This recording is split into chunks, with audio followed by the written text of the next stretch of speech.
This is Basic Atari 8-bit podcast.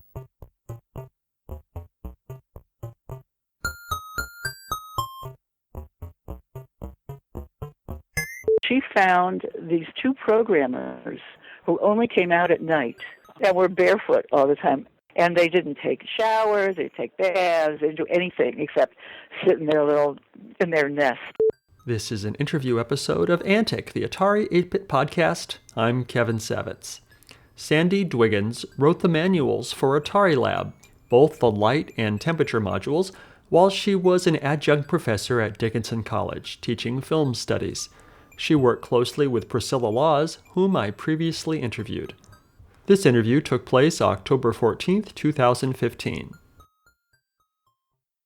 I have interviewed Priscilla about AtariLab, and I interviewed the marketing manager at Atari about AtariLab, and then I came across your name in one of the manuals, and I thought, okay, well, let's keep going. Let's talk. I think you did writing and manual writing and editing and things. So that's right. I basically wrote the manual. Great. With all the experiments and all that sort of stuff. And it was really an exciting experience for me. We were as Priscilla probably told you, we were at a small college in central Pennsylvania, and this was probably one of the more exciting things that happened on the campus. So how did you get roped into this? You were well, I used to do before I got to Carlisle.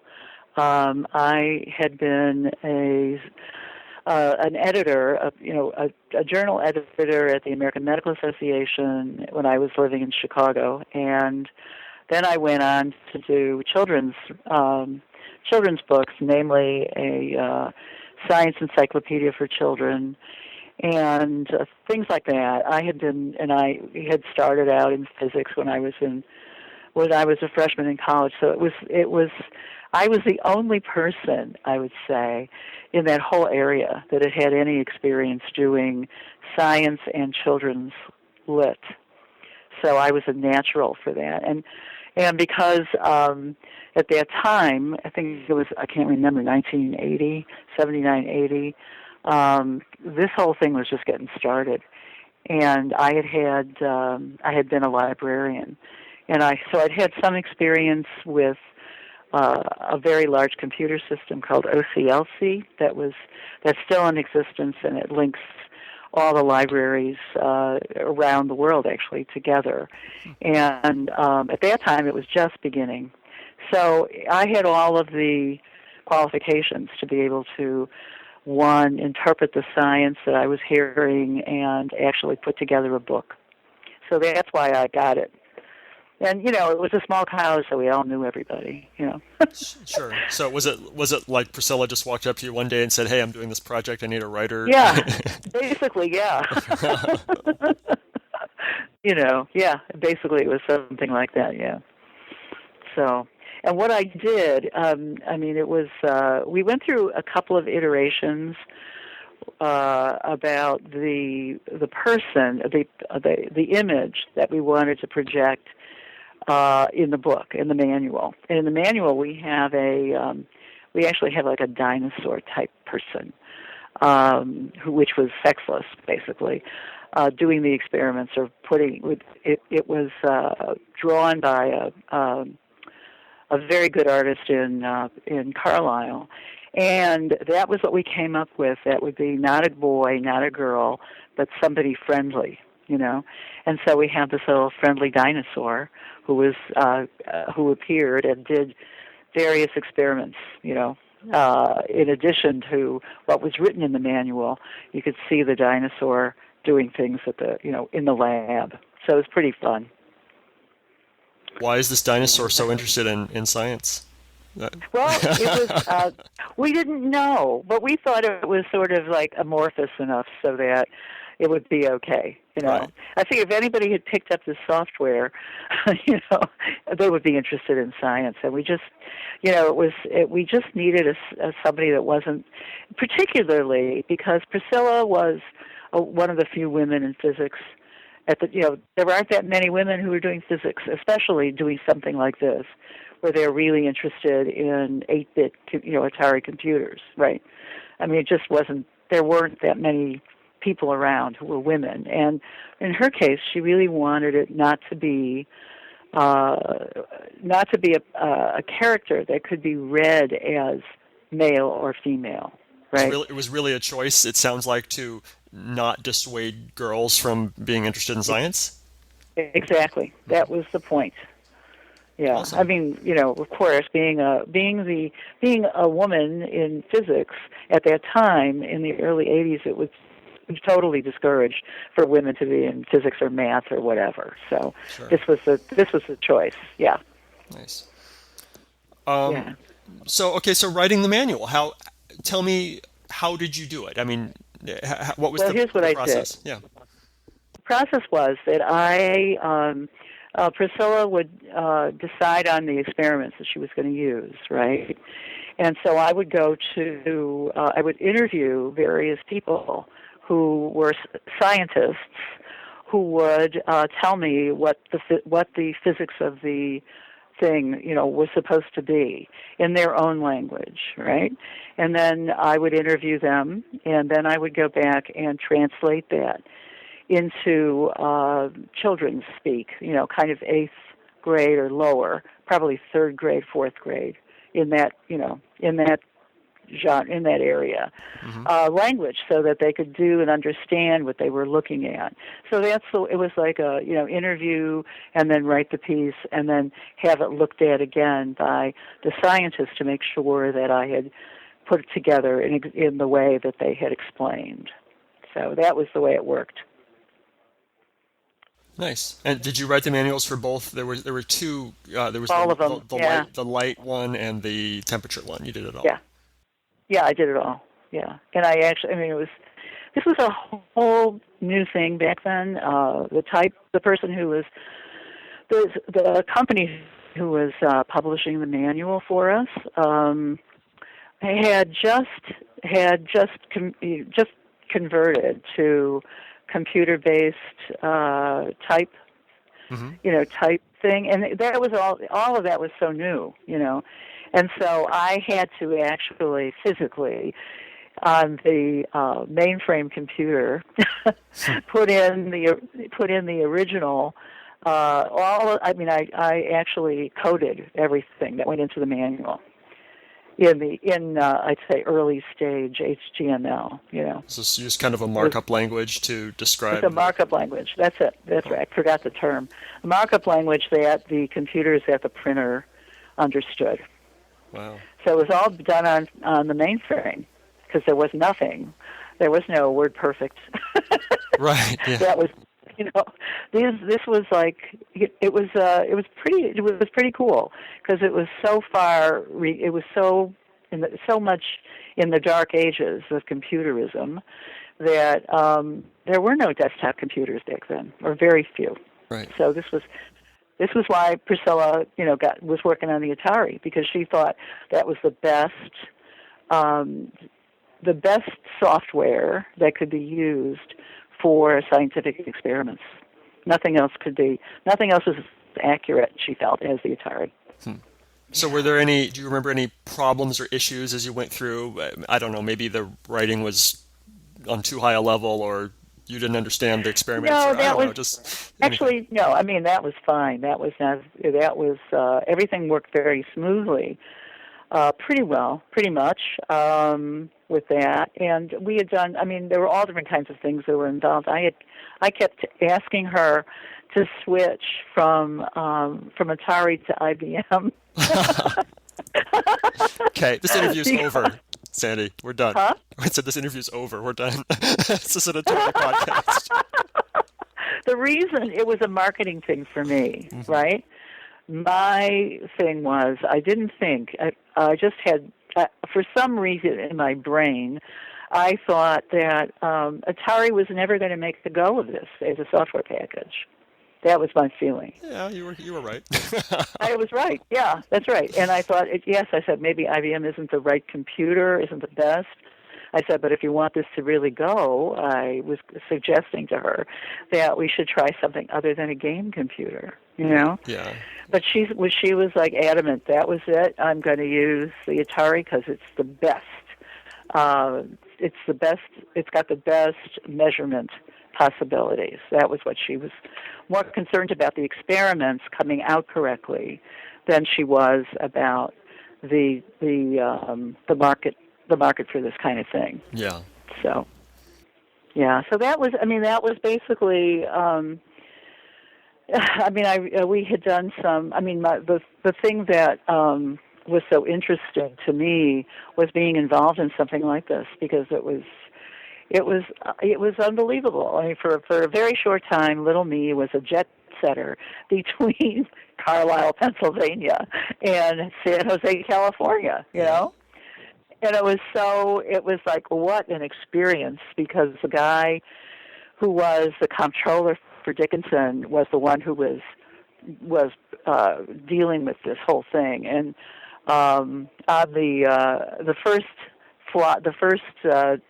voyage out to San Jose, he insisted on flying the most expensive way we could go. So we were on this incredible, business class flight, which has, and so they were serving us champagne and filet mignon. It was just really wild, right? And then we got there, and then the Atari, at Atari, they took us out to this incredible place in San Jose for dinner, and it was really kind of amazing. And the thing that was exciting was we got to see all the stuff that this particular section of Atari was working on, and one of the things was mind control of computers. And it was fabulous, because we got a chance to put on the headset and to try to actually control something that looked like, what's the very first computer game that was Pong. out there? You're thinking of Pong? Yeah, that was at Pong, yeah. So it was a screen that looked just like Pong, and we were supposed to control the little whatever it was. It was like no, it wasn't a pad. We hadn't gotten that far yet. It was just a little pixel that was going back and forth, and the idea was that it was going to pick up all of these electronic signals or heat signals from your head as the thing was going on. So it was really quite exciting. How that worked? Did it actually work at all? Yes, it did. It actually did work. Huh. And that was really, it was so cool. I thought, wow, it was really great.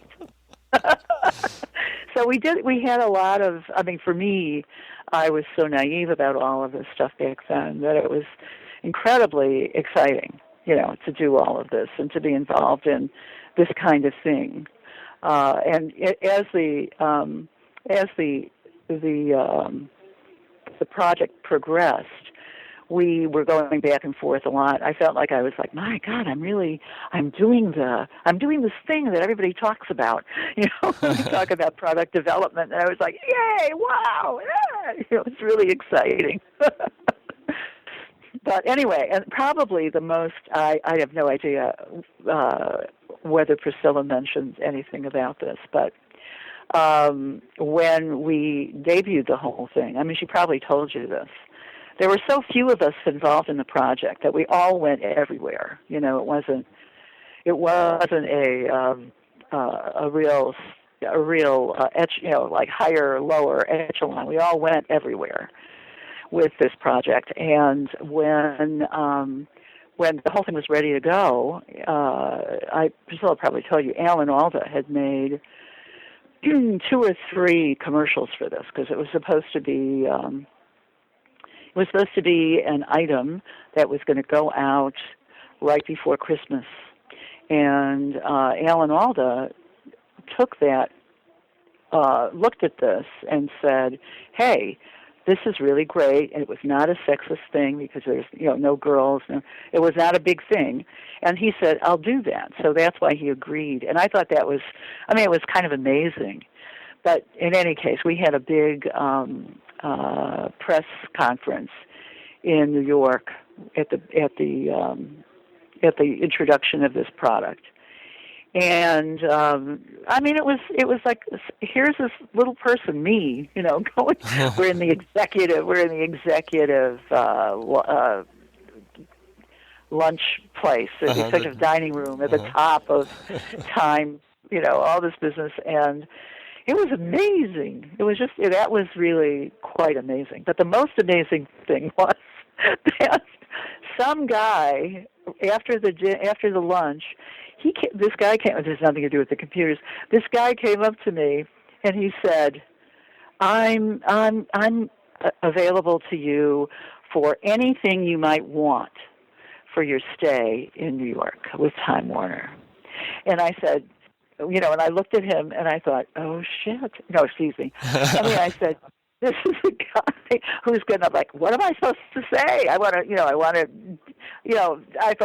I had never, ever been talked to in that way before, or given the choice. I had no idea what he was saying to me. And then later on, I realized, oh my God, this is one of these fixers who goes out and does anything you want, Anyway, so I need a fixer in my life. yeah, that's right. It was pretty exciting. Yeah. Nice. So, all of that was, I was very proud of the project. It was a wonderful project to be involved in. And Priscilla was pretty amazing. She found these two programmers who only came out at night and were barefoot all the time. And ate peanut butter and jelly in a basement in Dickinson. Nice. And they were the programmers who did all of the stuff, and it was amazing because they did all of this in this little 16-bit thing, Yeah. And they were incredible. They were really incredible. But they were like the typical hacker person now, and they didn't take showers, they didn't take baths, they didn't do anything except sit in their nest, and eat peanut butter and jelly. And so what was really funny was the time that Atari wanted the project person, the coder who was doing all of this project in this language that Priscilla had chosen, which was Forth, and to come to California. And Priscilla was like, oh, my God, we have to clean him up. We have to get a haircut. He's got to take a bath. We got to get him shoes, So that's the kind of that's the level that all of this was taking place on. So it was really sort of the dark ages back then. And a very, very cutting edge and really, really on the line. What I didn't do was I didn't do anything except look at the screens. I'm also an artist, so there was a whole thing about screen design and all that sort of stuff, which I also took some part in. But Priscilla was very careful because she wanted these experiments to be done adequately and accurately. So it was very important to her that all of this was done to her specifications and exactly how she wanted it to happen. That was it.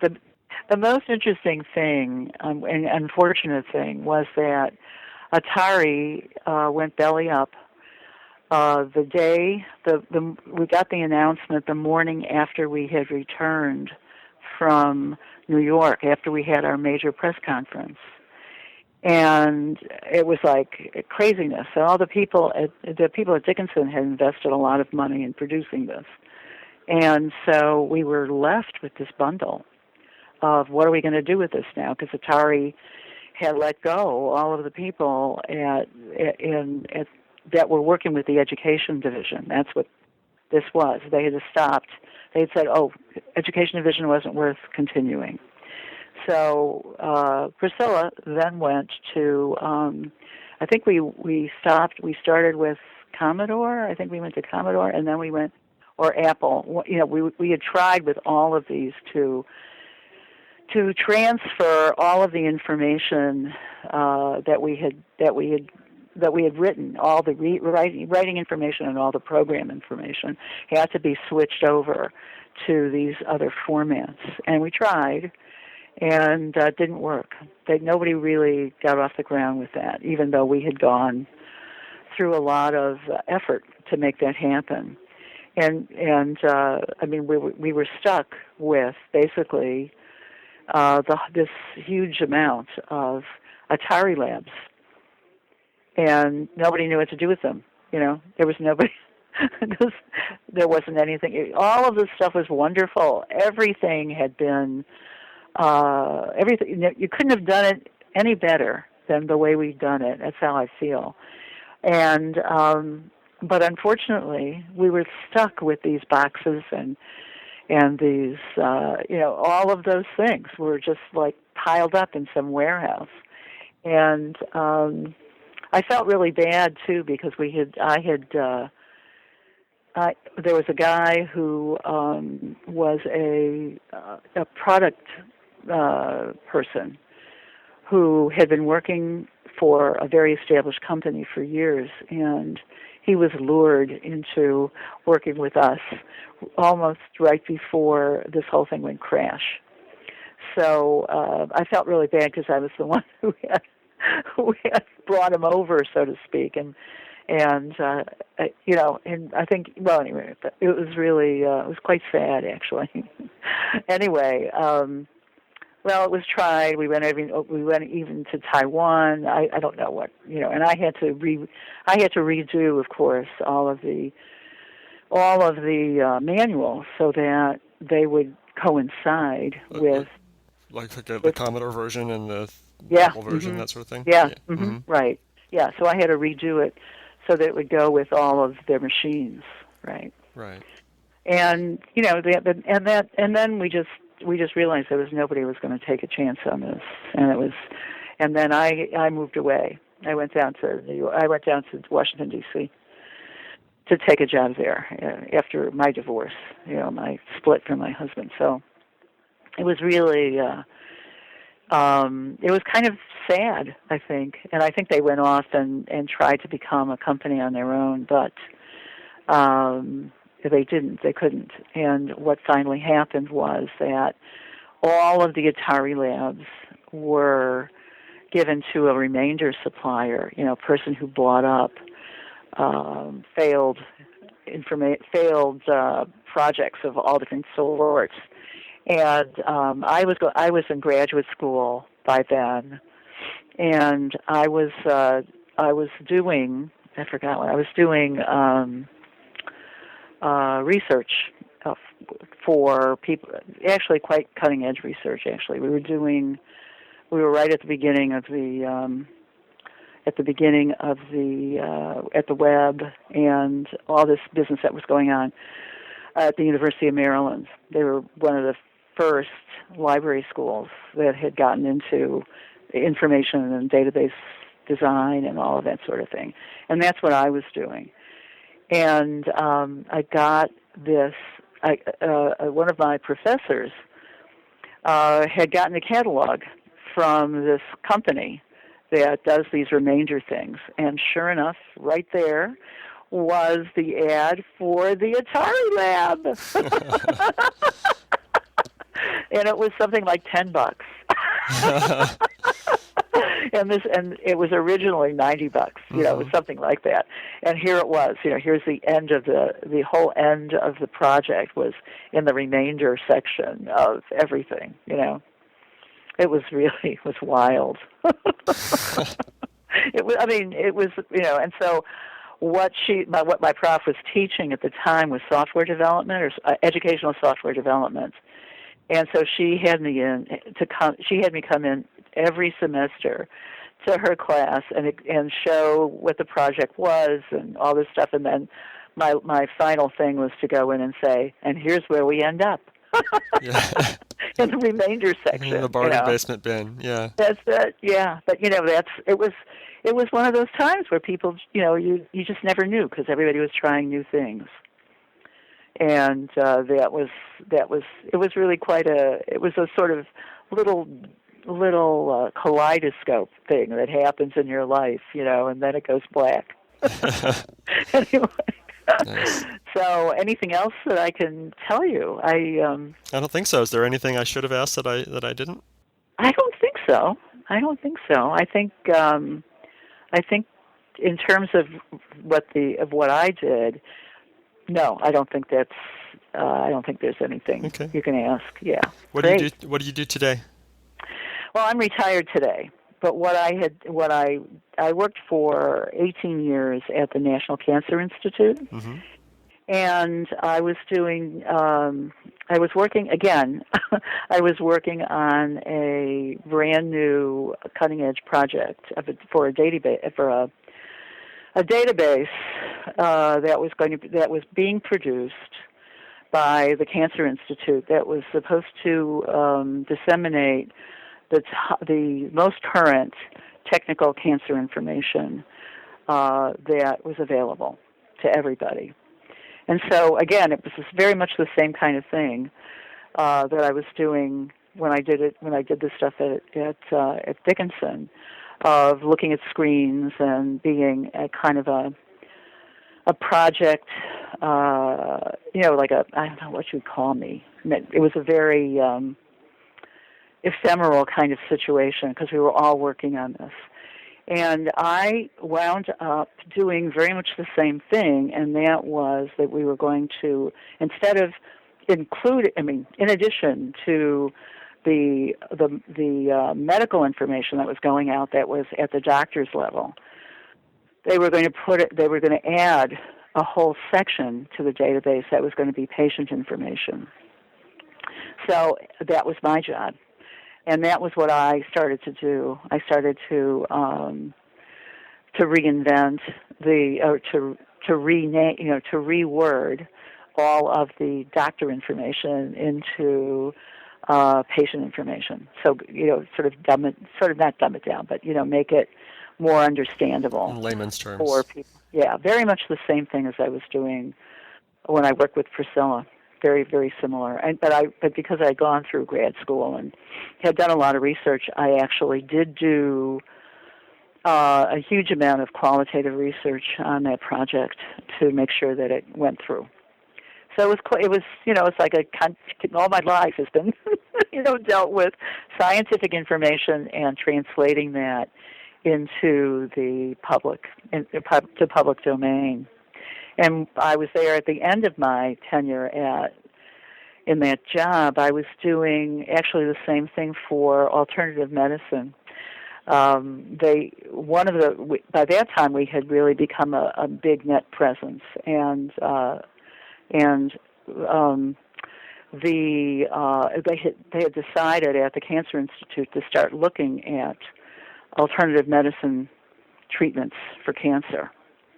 So we had to add that to the current database, and they had a group of outstanding alternative medicine practitioners that came in, and I translated their material into patient information as well. And I did a lot of research for them.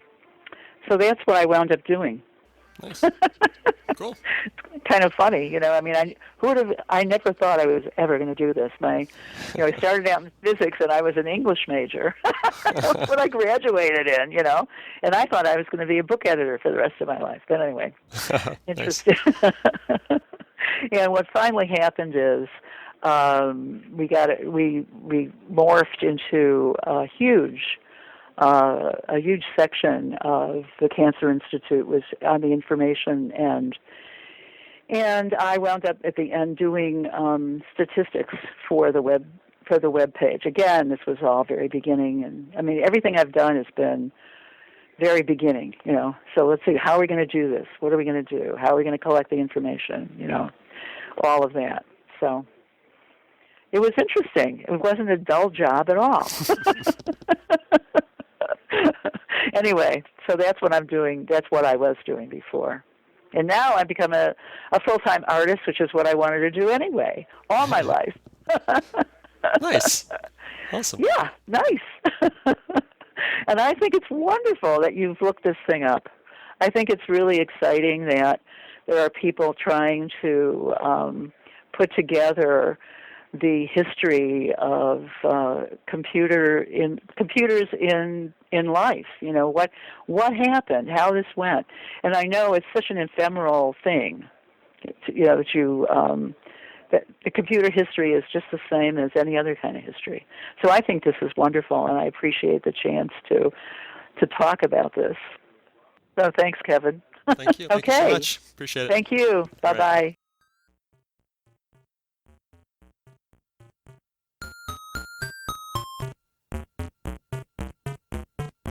If you enjoy these interviews and would like to contribute something, I encourage you instead to donate to one of our favorite organizations, the Internet Archive, at archive.org.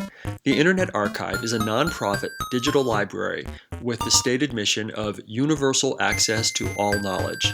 They've done incredible things to preserve computer history, including hosting thousands of programs in an in-browser Atari emulator, creating the Wayback Machine, and offering full-page scans of countless Atari computer books and magazines.